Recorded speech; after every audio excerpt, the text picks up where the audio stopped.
Hi, I'm Mark. And I'm Jerry. And we're Escaping the Empty Nest. Hey everyone, and welcome back.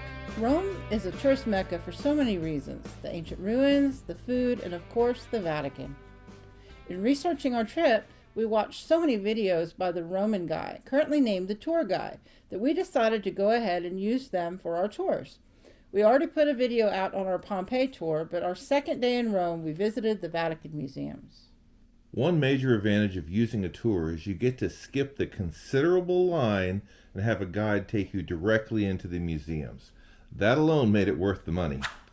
The tour guide was very easy to find, as all the Vatican tour companies all meet in the same spot directly across the street from the main entrance near a long staircase next to a cafe. While you're waiting outside, you can get drinks because there's a restaurant there, there's curbside stands that serve water, and you can even get gelato if you want to. But here's a word of warning. Do not be late. There was a party there that had missed an earlier tour time because of overcrowding on the subway. They were begging for an open spot. I think they were allowed to join a later tour, but not their entire group because of space limitations. Somebody had to wait outside and was not able to go in with the rest of their party. Our guide was named Sarah, and she led us inside where we had to go through airport-type security with metal detectors. After that, she went to go get the tickets for our party, while we had a chance to go to the bathroom before we got started on the long tour. We had a pretty large group of over 20 people, so everyone was equipped with a listening device so we could hear Sarah talk over the noise of several hundred other people near us.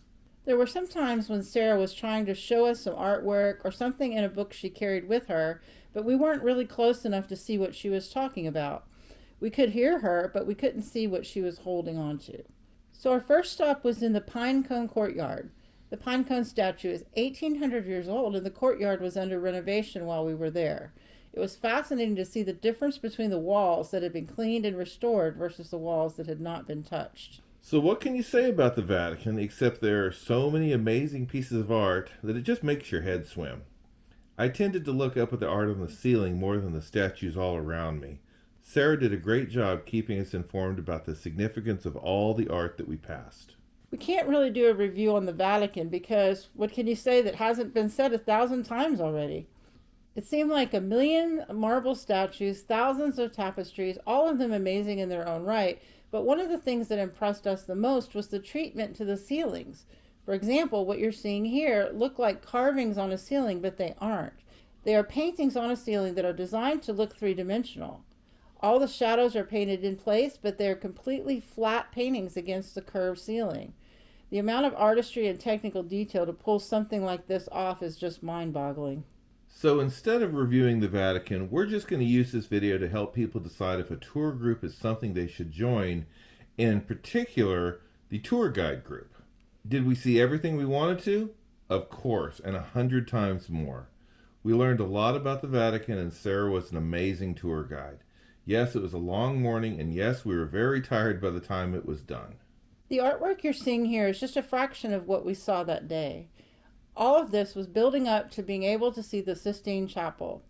We weren't supposed to take video in there, but I will tell you that one of the things that was funny was that they were making very loud announcements asking people to be quiet and reverent.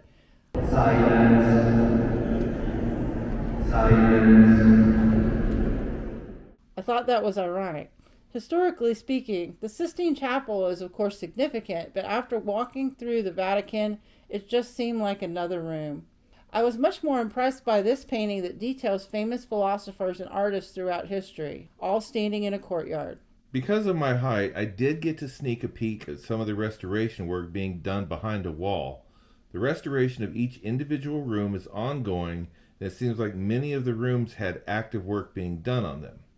So after we were done with the Vatican museums, we were allowed to go straight into St. Peter's Basilica, which doesn't always happen, and you're kind of at the whim of the people doing security, whether they want you to get to the end of the line or be able to just jump straight into the Basilica from the museums. We were glad we didn't have to wait in the line to get in.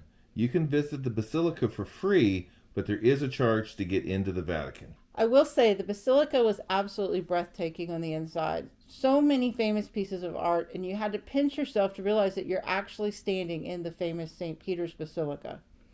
It seemed more like a palace than a church. I couldn't believe how much money had to have been spent to build this place at a time in history when almost everyone was living in poverty.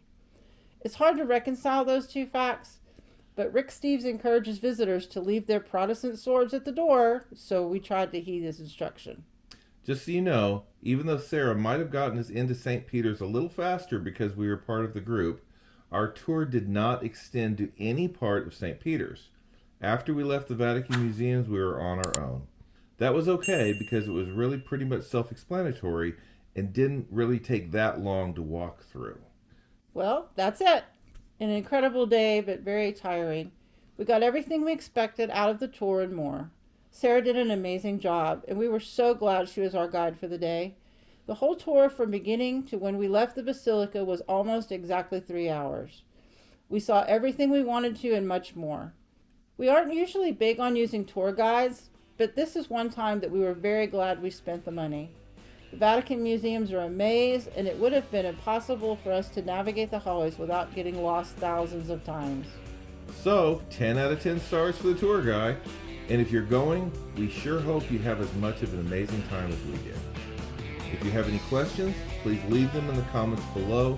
We love answering questions and hearing from you. We really appreciate you being here. Thanks for watching and Bye for now.